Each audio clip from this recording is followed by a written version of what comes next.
예수 그리스도를 신앙으로 고백한 사람들의 모임입니다. 내가 예수님을 진실히 믿는다면 나 자신이 성령의 것은 신령한 교회가 됩니다. 그런데 우리가 아무리 예수님을 신실하게 믿어도 우리에게는 허물과 실수가 있습니다. 또한 교회의 공동체는 세상에 다양한 사람들이 모이는 곳인데 더 많은 허물과 실수가 있습니다.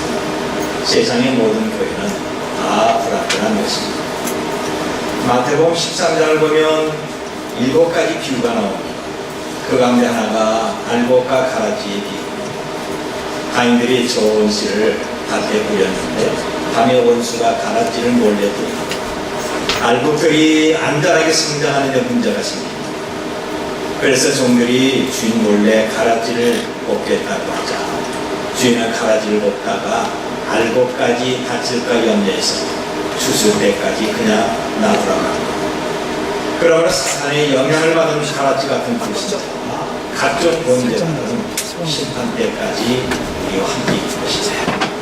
사탄은 교회를 타락시키고 분열시키고자 이를 교묘하게 이용하고 있는 것입니다. 그 대표적인 예가 오늘 본문에 나오는 아나니아와 삽비라 부부 사건입니다. 사탄은 교회를 분열시키는데 2가지 방법을 사용합니다. 하나는 교회 밖에서 박해와 압력을 가하는 것이고 또 하나는 교회 안에서 부패와 범죄 행위입니다.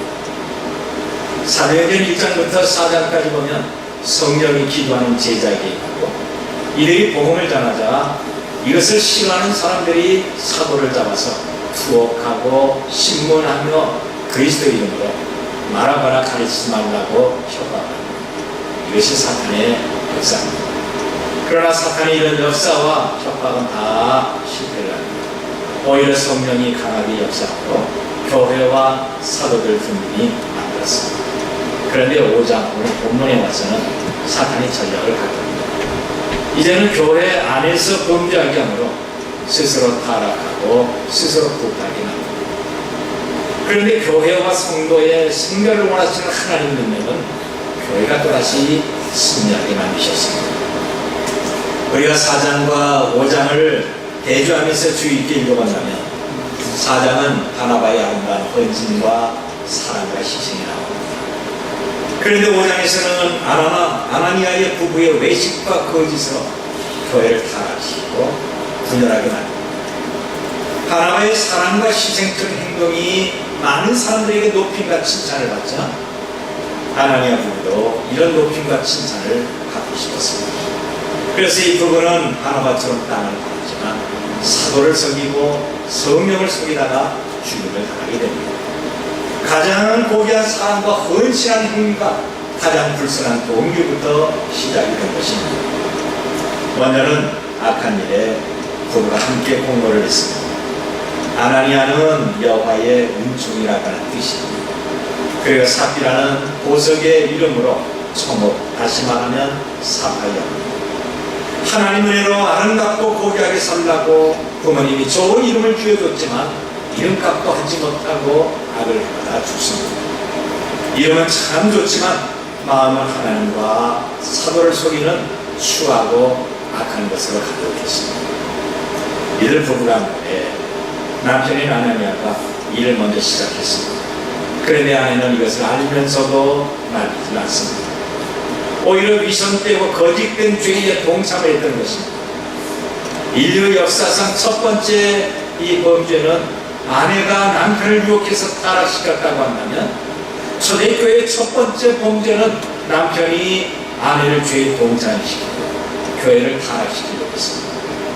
참으로 개인 한 사람이 거짓과 속이는 행동을 해도 교회는 큰 어려움이 있는데 이들 부부는 마음을 같이 해서 사도를 섬겼고 교회에 성령을 쏟았던 것입니다.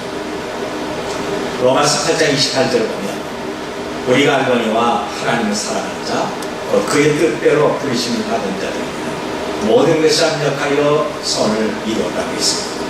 이들은 겉으로는 하나님을 사랑하고 교회에 헌신한 것 같았지만 오히려 선을 악으로 바꿨습니다. 합력해서 선을 이룬 것이 아니라 오히려 악을 행했던 것입니다. 하나님은 왜 부부를 창조했습니까? 서로 도와서 선한 일을 바라고 그런 것입니다. 모든 남자나 여자는 다 연약하고 부족한 것들이 있습니다. 그래서 하나님이 부부를 맺게 하셔서 연약한 것을 보충시켜주고 부족한 것은 채워주며 잘못된 것은 바로잡아서 하나님의 거룩한 형상을 함께 만든 것입니다. 그런데 부부는 이 결혼의 원리를 몰랐습니다. 도리어 부부가 악한 일에 공모해서 서로를 창조하신 하나님이시죠. 주님과 교회를 더럽히며 거룩한 성령의 능력에 도전했습니다.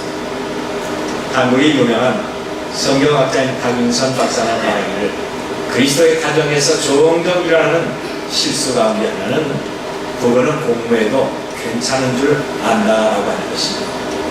여러분, 악한 일에 부부가 공모하는 것이 성령을 대적하는 것이고 거룩한 하나님의 교회를 배반하고 주의 종들을 대적하는 큰 죄가 되는 것입니다.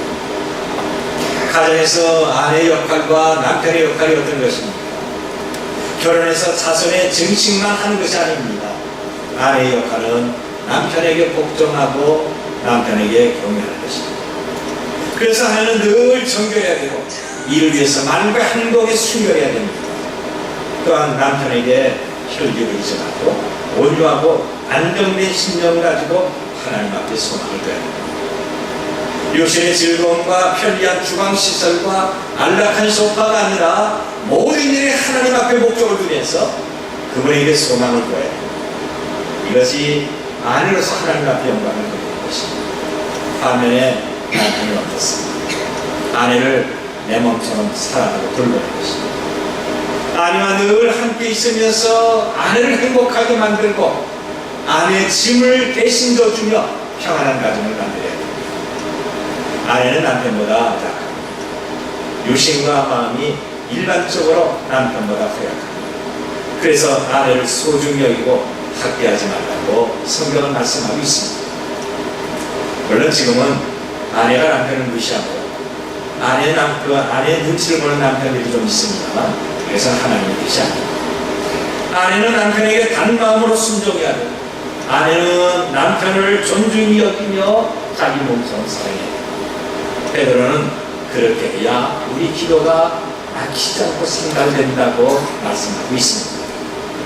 그런데 이것은 내심과 강보로 되는 것이 아닙니다. 그거는 이렇게 하기 위해서 함께 성령의 충만을 받아야 됩니다. 성령 충만 가운데 같이 기도하고 서로 사랑하며 아껴주며 하나님의 영광을 위해서 남편과 아내가 서로 이루면 은혜가 더 충만해지게 됩니다. 그 결과 가정은 천국 동산의 보험자리가 되는 것입니다.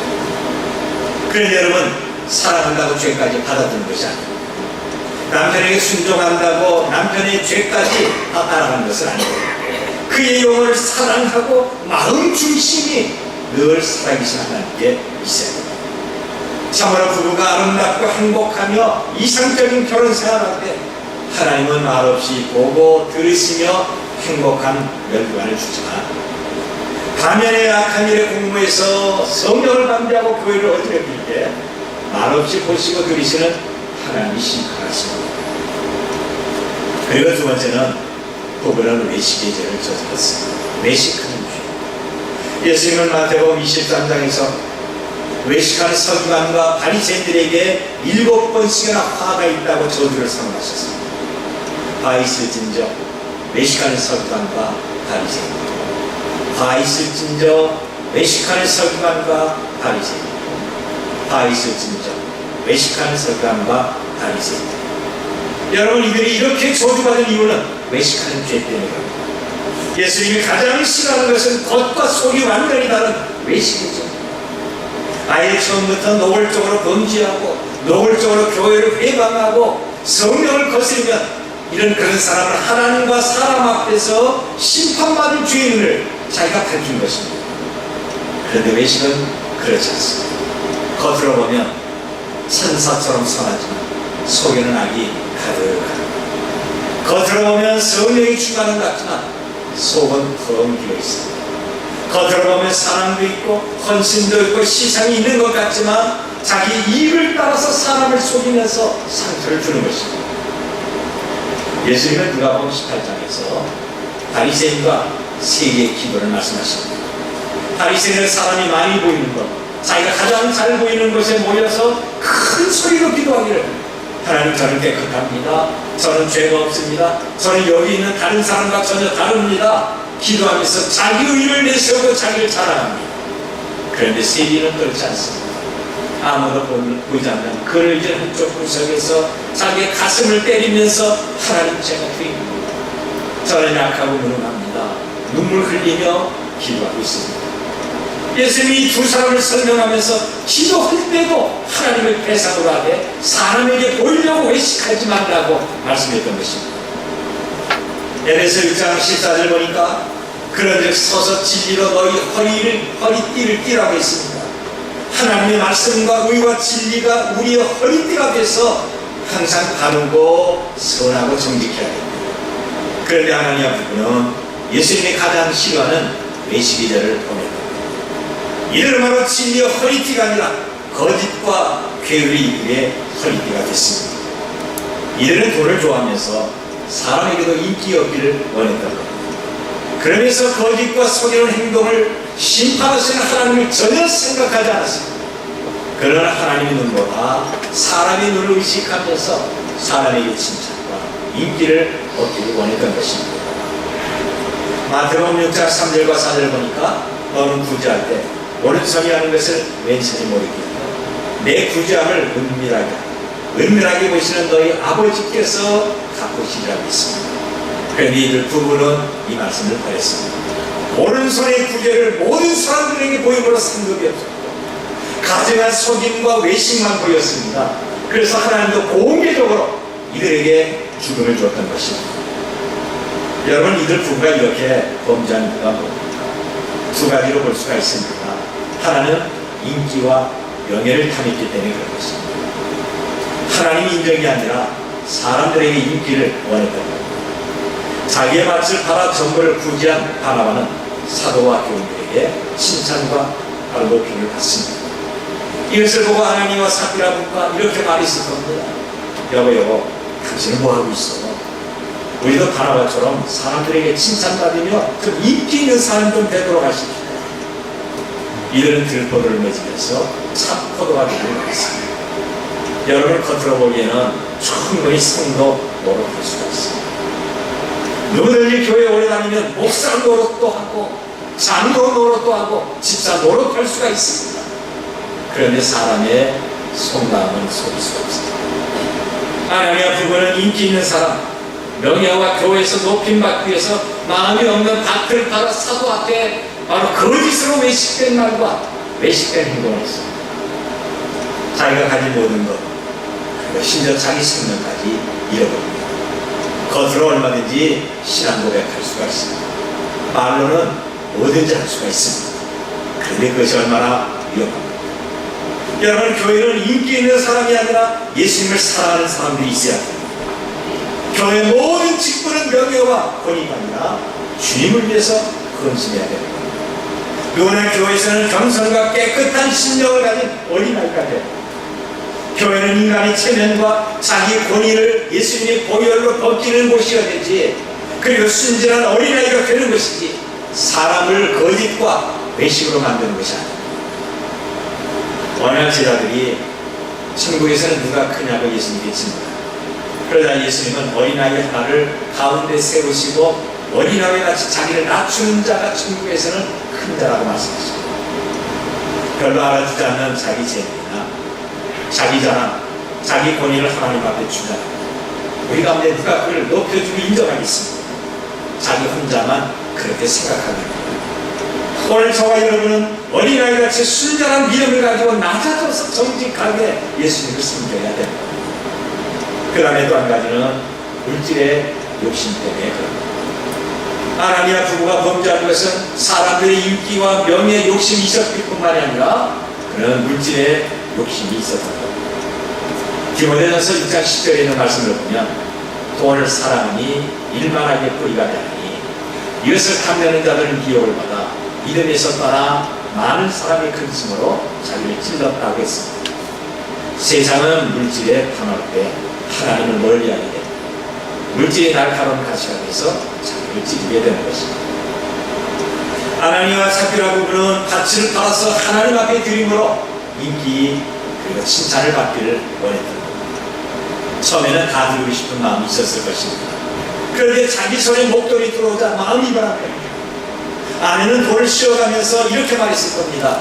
여보 이건 너무 많아. 우리가 안 되겠어. 우리가 무슨 재벌이 된다고 이걸 가봤자 나 반대야. 그러다 여기에 대한 남편의 반응이야. 그렇지. 내가만 봐도 그런 것 같아. 우리가 안 되겠어. 그럼 이왕 같이 그래 있으니까 절반만 같이. 그러고 나서 밭을 판 전부라고 하면 되지. 뭐 사도 필요 없을 게 아마. 그래 지혜를 써야지. 그래서 절반이라고 드리면서 밭을 판 돈의 전부라고 합니다. 여러분 처음부터 밭을 판 돈의 절반이라고 해도 칭찬받을 텐데 이들은 절반을 전부라고 속입니다. 성경은 속이는 것에 대해서 책망하고 있는 거죠. 성경 보니까 이들의 마음에는 사탄이 가득해서 성경을 속였다고 지적하고 있습니다. 여러분 오늘 우리도 그렇지 않습니다. 돈 때문에 얼마나 많은 진리와 정직을 가로막을 때가 있습니다. 돈이 얼마나 우리 신앙에 걸림돌이 됩니다. 진리가 와서 얼마나 많이 주저하고 얼마나 많이 갈등하고 있습니다. 어떤 사람은 하나님 앞에 11조 한다고 순종해서 이제부터 11조 하겠다고 하면서 나도 불러합니다. 얼마나 좋습니까? 누구나 11조 해야 됩니다. 그런데 11조 안에서 주의를 합니다. 감사합니다. 11조 안에서 선교와 장학합니다. 그러면서 자기는 11조를 했다고 합니다. 이런 것들은 자기 혼자의 생각이지 하나님은 그렇지 않습니다. 지금은 은혜의 시기라고 하면서 하나님의 심판을 고의적으로 부인하면서 자기 생각을 우선하는 이런 사람들이 있습니다. 결국 하나님과 돈을 동시에 섬기는 죄가 되는 것입니다. 아나니와 삽비라 부부는 사도의 발 앞에 돈을 갖다 놓으면서 하나님을 섬겼다고 말하지만 돈을 사랑하고 섬기는 것입니다. 호세아서 10장 2절을 보니까 그들이 두 마음을 품었으니 이제 벌을 받을 것이나 하나님이 그 계단을 쳐서 깨뜨리시며 그 주상을 허시리라 했습니다. 여러분 어떻게 한 우물에서 쓴물과 단물이 나오겠습니까? 하나님이나 세상이나 주님 앞에 헌신이나 자기의 인기나 우리는 늘 다른 선택을 해야 하는 것입니다. 야고보 선생은 말하기를 욕심이 인기한 즉 죄를 낳고 죄가 장성한 즉 사망을 낳는다고 했습니다. 바울은 말하기를 죄의 싹은 사망이요 하나님의 은사는 그리스도 우리 주 예수 안에 있는 영생이라고 말씀하고 있습니다. 돈이 사람의 마음을 갈라놓고 하나님을 멀리하게 하고 돈이 우리로 하여금 외식하게 하고 그 외식은 가난과 질병과 슬픔을 만들게 되는 것입니다. 우리가 하나님 앞에 정직하게 드릴 때 하나님 예수 그리스도 안에 있는 그 영광 가운데서 풍성한 대로 우리의 모든 쓸 것을 채워 주시는 것입니다. 이런 경험이 우리들 가운데 있어야 될 것입니다. 그리고 세 번째는 사도를 속인 죄입니다. 부부가 은밀하게 공부하는 것을 어떻게 사도가 알 수가 있겠습니까? 그런데 성령이 알게 하셔서 하나님을 거짓말하는 것이라고 베드로는 말하고 있습니다. 3절을 보면 성령을 속였다고 했고 4절에서는 사람에게 거짓말한 것이 아니고 하나님께로다 라고 했고 9절에서는 주의 영을 시험했다고 했습니다. 여기 사도를 속인 것은 교회 대표를 속인 것이고 교회 대표를 속인 것은 그 교회를 세우신 하나님을 속인 것이고 성령을 시험하는 우선 죄입니다. 여러분 누구나 주의 정도를 얼마든지 속일 수가 있습니다. 사실 목사도 많은 사람을 속임으로 사회적 무리를 일으키고 교회를 혼란에 빠뜨린 적도 있습니다. 반면에 교인들은 얼마나 많이 자기 자신을 속이며 다른 사람들에게 거짓을 말하며 불평과 비난을 하고 있습니다. 원래 우리는 항상 정직하며 감사해야 됩니다. 특별히 주님을 사랑하는 성실한 주의 종을 속이거나 비난하는 것은 주의 종의 마음에 충만하신 성령을 속이거나 성령을 배반하게 됩니다. 여러분 목회자들에게는 사람을 보는 또 하나의 눈이 있습니다. 그것은 성령이 인도하시는 분별의 은사가 있다고 하는 것입니다. 영분별의 은사. 그래서 어떤 때는 알고도 모른 척할 때가 많이 있습니다. 열왕기하 5장을 보면 아람의 군대장관 나아만이 있습니다. 그런데 그가 나병에 걸렸습니다. 자기 나라에서 병 고치기 위해서 온갖 노력을 했지만 여전히 나병을 고칠 수가 없습니다. 그러다가 이스라엘의 엘리사라고 하는 선자가 병을 잘 고친다는 말을 듣고 그를 찾아갑니다. 엘리사는 멀리서 자기의 찾아온 나만 장군을 만나지도 않고 사환을 시켜서 요단강물에서 7번이나 몸을 담그라고 합니다. 얼마나 무시했겠습니까? 나만 장군은 자기의 신분과 지위 때문에 이만 듣고 노했지만 병에 걸렸던 자기가 겸손하게 순종해야 된다는 것을 즉시 깨닫습니다. 그래서 선자가 말한 대로 요단강물에 7번 들어가던 나무를 담겼습니다. 그런데 놀랍게도 그토록 자기를 부끄럽게 하고 고생시켰던 나병이 깨끗하게 났습니다. 여러분, 저와 여러분이 항상 하나님을 경외하면서 교회에서 예배할 때 병 낫는 이적 있어지길 바랍니다. 우리가 교회에 와서 예배할 때 하나님은 내 자식의 대학 문제를 해결하고 취직 문제도 해결하고 결혼 문제도 해결하고 인생 고민도 해결해 주실 줄로 믿습니다. 나만 장군은 너무 감격해서 살해하려 했죠. 엘리사 선자는 한사코 거절하면서 그냥 끄고. 그런데 처음부터 이것을 보았던 엘리사의 사원 게하시가 이것에 불만을 갖습니다. 돈에 대한 욕심이 생긴 것입니다. 선생님 너무한다. 주는 것 정도는 받아야지. 고치지 못하는 나병도 고쳤고 부와 권세를 가진 군대 장관인데 얼마든지 돈 달라고 해도 줄 것인데 주는 것조차 받지 않는다. 그래서 자기 나라 돌아가는 나만 장군의 뒤를 따라가서 우리 선생이 갑자기 돈과 옷이 필요하니까 달라고 했다. 그러면서 받아서 그것을 숨겼습니다. 그런데 엘리사 선자는 벌써 이것을 알았습니다. 게하시를 보면서 네가 어디 갔다 왔느냐고 물어봅니다. 게하시는 시침을 딱 떼면 아무데도 가지 않았습니다 라고 말합니다. 그러자 엘리사 선자는 네가 나아만을 만났을 때 내 영이 너와 함께 있어. 너 지금 어느 때인데 돈과 의복을 받느냐? 너는 나아만이 걸렸던 나병이 내 곁으로 가는 것이다. 그 시간에 게하시는 나병 환자가 됐던 것입니다. 여러분, 주기적으로 시험하고 속이고 조롱한 것이 얼마나 위험하고 무서운 죄인가를 우리 깨달아야 합니다. 모세를 비난하고 원망한 고리다스는 영원한 저주를 받아 산처럼 음비에 빠져버리고 말았습니다. 지금도 많은 사람들이 목사가 영분별 은사 받는 것을 모르고 있습니다. 저 영분별 은사가 있습니다. 살아서 아닐 거예요. 그걸 할 수 없지. 어떻게 알아? 우리는 솔로몬의 지혜로운 재판 얘기를 알고 있지 않습니다. 제가 어떤 방송 프레임을 보니까 솔로몬의 지혜라는 주제로 토론하면서 인생 고민을 해결하는 것을 봤습니다. 어느 두 여자가 각각 자기의 갓난아기를 옆에 두고 나란히 잠을 잤습니다. 그런데 잠을 자는데 한 여자가 잠버릇이 나빠서 뒤척거리다가 어린 자식을 눌러서 호흡곤란으로 죽게 만듭니다. 잠결이 일어보니까 자기 아이가 자기에게 갈려 죽어 있습니다. 그래서 옆을 보니까 아기를 옆에 두고 혼이 잠을 자는 겁니다. 그래서 죽은 아이, 자기 아기와 산아기를 살짝 가꿔놨습니다. 그런데 옆에 여자가 잠 깨어보니 자기 아이가 아니라 옆에 아이가 죽어서 자기 옆에 있는 겁니다. 이 아이가 왜 여기 있지? 눈을 열어보니까 다른 여자, 옆에 있는 여자가 자기 아기를 안고 있는 겁니다. 그런데 여러분, 어찌 엄마가 자기 자식을 모르겠습니까? 당신 왜 내 아기를 네가 품고 있느냐? 그러면서 아기를 가지고 있다. 아기를 눌러서 죽였던 여자가 아니야, 이 아이는 내 아기고 죽은 아이가 바로 내 아기야. 그러면서 이기는 것입니다.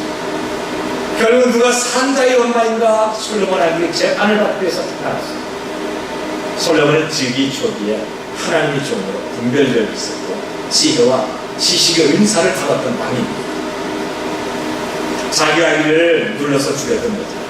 설마 왕이라고 어떻게 알아? 그 강감이 있었습니다. 그런데 그는 하나님의 능력을 과소평가했습니다. 솔로몬은 두 여자의 말을 듣고 두 아이에게 칼을 갖고 와서 살아있는 아이를 정확하게 둘로 나눠서 절반씩 나눠주라고. 한 여자는 무슨 뜻이에요? 왕이야 힘든 것입니다. 그렇게 하는 것이 좋습니다. 정말 공평하습니다. 그런데 다른 여자는 왕이요, 제발 이 아이를 죽이지 마십시오. 이 아이는 바로 저 아이 여자 것입니다. 어떻게 아이를 죽일 수가 있습니까? 내 아이가 아니라 저 여자입니다. 저 아이에게 주십시오. 눈물 흘리면서 간청합니다.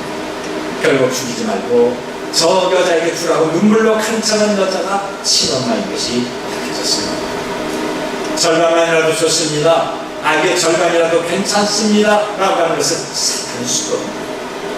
매 순간 매 사건마다 사탄은 절반은 아니라도 대단하다고 우리를 유혹하고 있습니다. 그런데 하나님은 절반이 아니라 전부를 원하고 있습니다.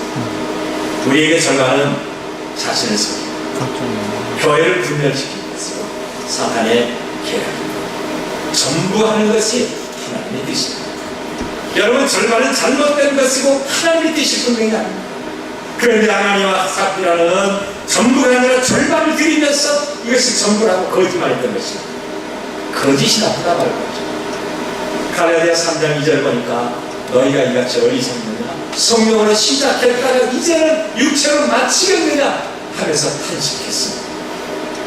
우리가 시작할 때 확신한 것을 끝까지 견고히 잡았는데 세상의 인기와 칭찬 그리고 몇 푼의 돈 때문에 성령을 거스리고 어떻게 육체를 따라갈 수가 있겠습니까?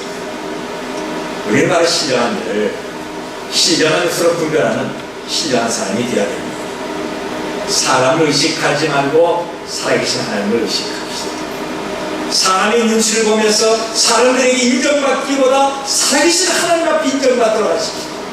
하나님이 나를 보시면서 괜찮다, 내가 너 보니까 참 좋다라고 인정하시면 여러분 그것이 우리의 행복이고 우리의 만족입니다. 사람 중심으로 살지 말고 하나님 중심으로 삽시다. 돈과 명예와 세상 재미를 가까이 하지 말고 하나님을 가까이 하도록 하십시오. 어떨까 하면 하나님을 기쁘시게 합니다. 이것이 평생 우리의 숙제입니다. 부모는 한편이 약하면 잡아줘야 됩니다.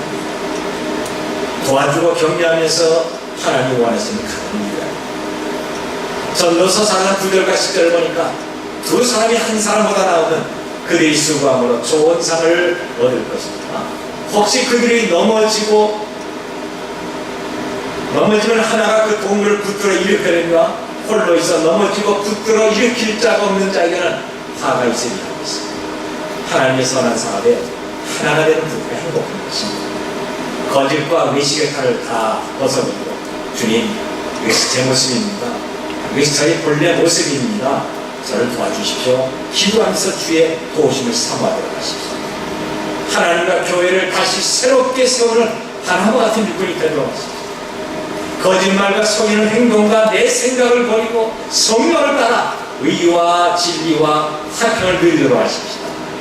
그래서 하나님 주시는 신령한 것과 이 땅에 기름지고 후대가 잘 되는 복이 우리와 우리 가정과 이 교회에 계속적으로 임하시길 바랍니다.